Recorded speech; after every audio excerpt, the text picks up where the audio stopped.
Welcome to From Stitches to Patterns. I'm Heather from Strings and Threads. In this series, we explore how to take the stitches you already know and turn them into beautiful, functional projects that you design yourself. I'll walk you through the thought process behind each piece, the math, the textures, the choices, so you can start thinking like a designer, not just a maker. We're starting simple, but each class we build on the last, helping you understand how stitch structure turns into pattern design. Whether you knit, crochet, or work Tunisian stitches, you'll find something here to inspire you. So grab your yarn, settle in, and let's turn stitches into patterns.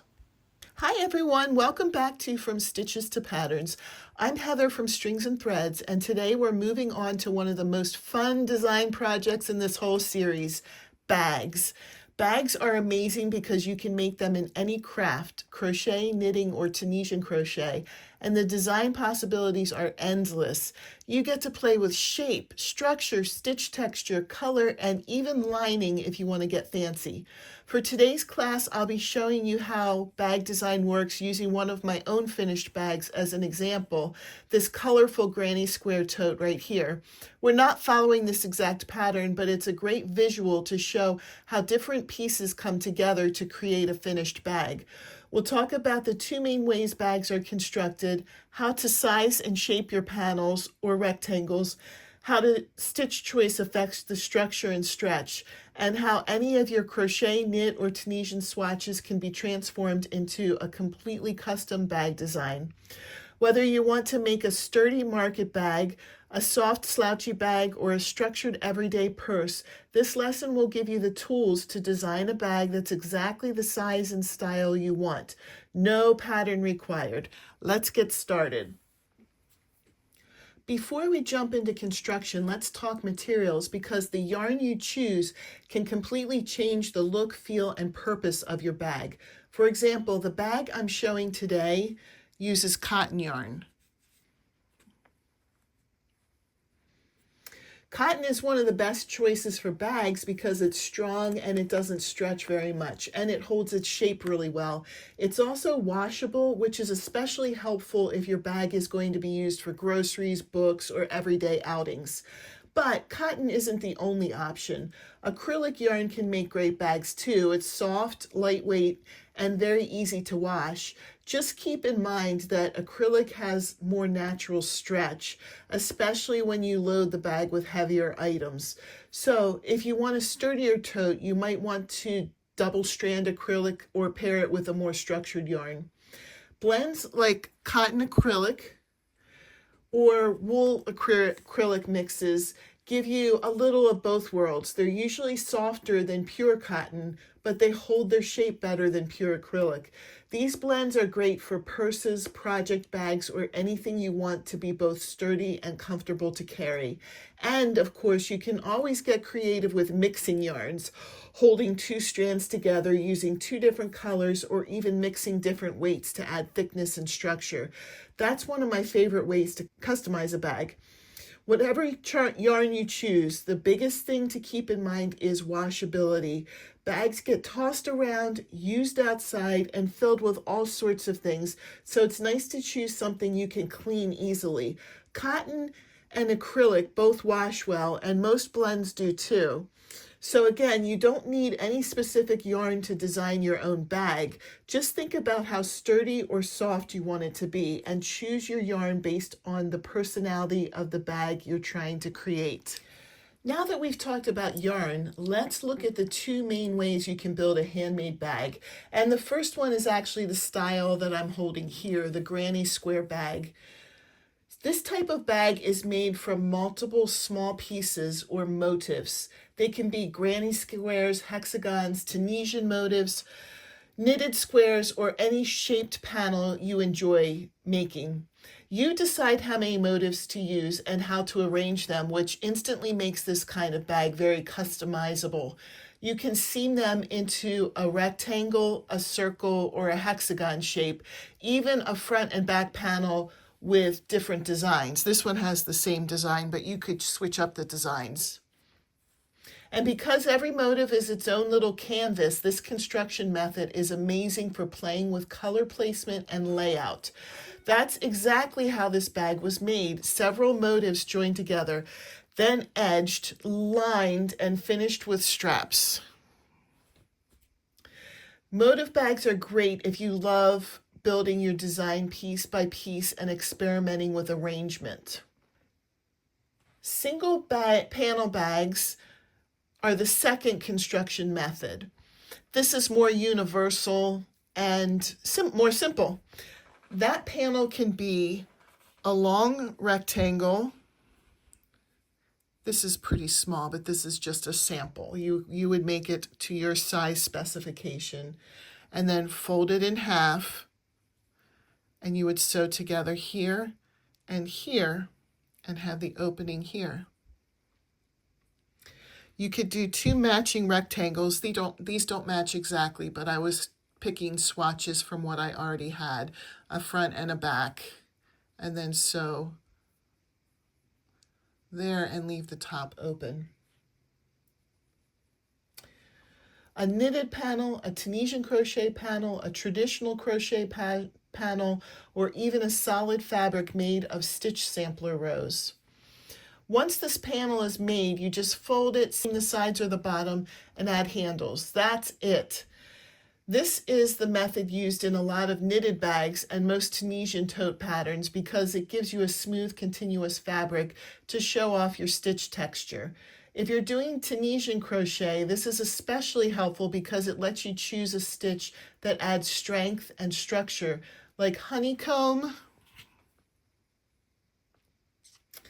full stitch, or Tunisian purl stitch. If you're knitting or crocheting, this method works exactly the same. Just pick your stitch, make one panel, fold, seam, and you have a custom bag. And here's where the handle would go. This is just taking my samples and making the best of them. So obviously this would be too small, but that's how the construction would work. Both construction methods, motifs or single panels, work in every craft. So your project can be crochet, Tunisian, or knitting, depending on what you enjoy most and the look that you want your finished bag to have. Let's talk about sizing your bag and how stitch choice affects the structure and the purpose of the bag you're designing. This is one of the most important parts of bag design because the size and the tightness of your stitches work together to determine how the finished bag behaves. A really helpful place to start is with some common bag sizes. You can, of course, design any size you want, but here are a few standard measurements to guide you. Market bags or slouchy tote, they're usually about 12 to 15 inches wide or 30 to 38 centimeters.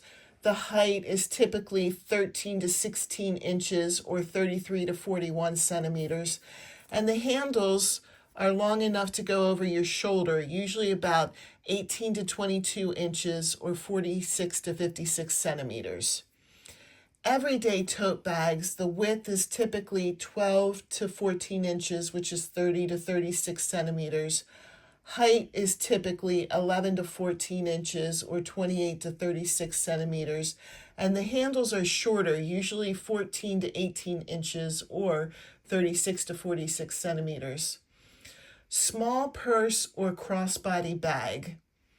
The width is about 8 to 10 inches or 20 to 25 centimeters. Height's about 6 to 8 inches or 15 to 20 centimeters. And the strap length varies widely depending on the style.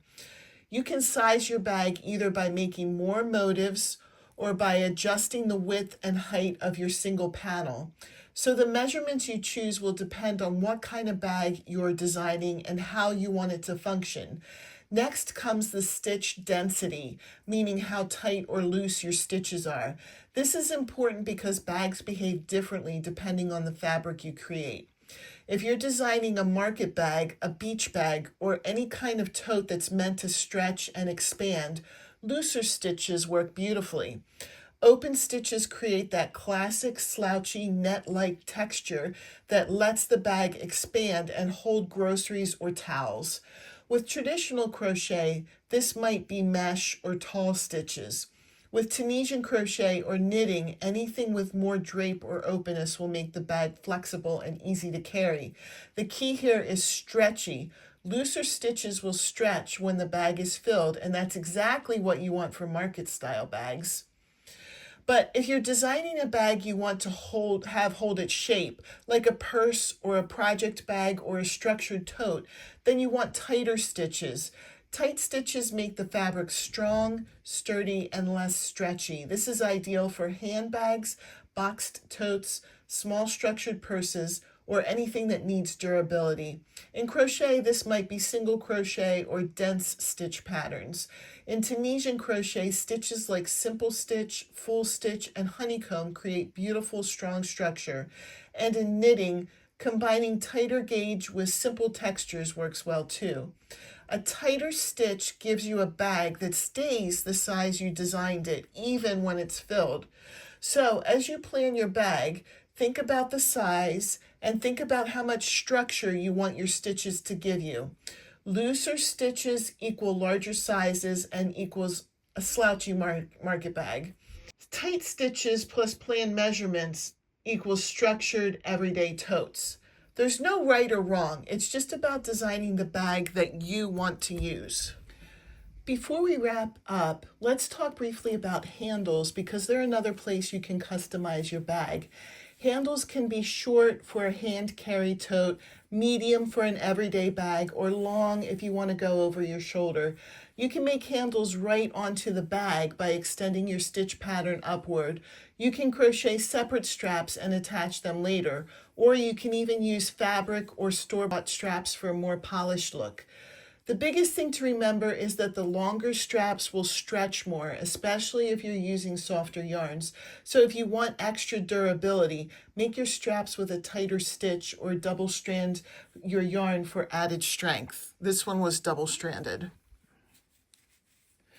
Now let's talk about lining. Lining is completely optional, but a really nice touch depending on the bag you're designing. A lining helps keep the bag from stretching, and it also keeps small items from poking through stitch gaps if your fabric is on the looser side. You can sew in fabric if you enjoy sewing, but you can also take a shortcut like I did on this bag. I lined it with a pillowcase. Pillowcases are already hemmed. They're the perfect size for most tote style bags, and it saves you from having to cut fabric or finish any raw edges. It's a quick way to make your handmade bag look a little more polished and a lot more practical.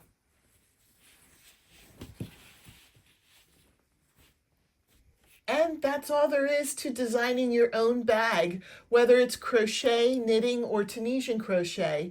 Once you understand your construction method, your stitch density, your size, and your handle preference, you can create a completely custom bag that fits exactly what you need. I hope this inspires you to experiment with colors, texture, and shapes, and to take the stitches you already know and turn them into something functional and beautiful. If you make a bag using these ideas, I would love to see it. You can email me anytime at stringsandthreads@yahoo.com or tag me on social media and I can admire your work. Thank you so much for watching, and I'll see you in the next class in From Stitches to Pattern series.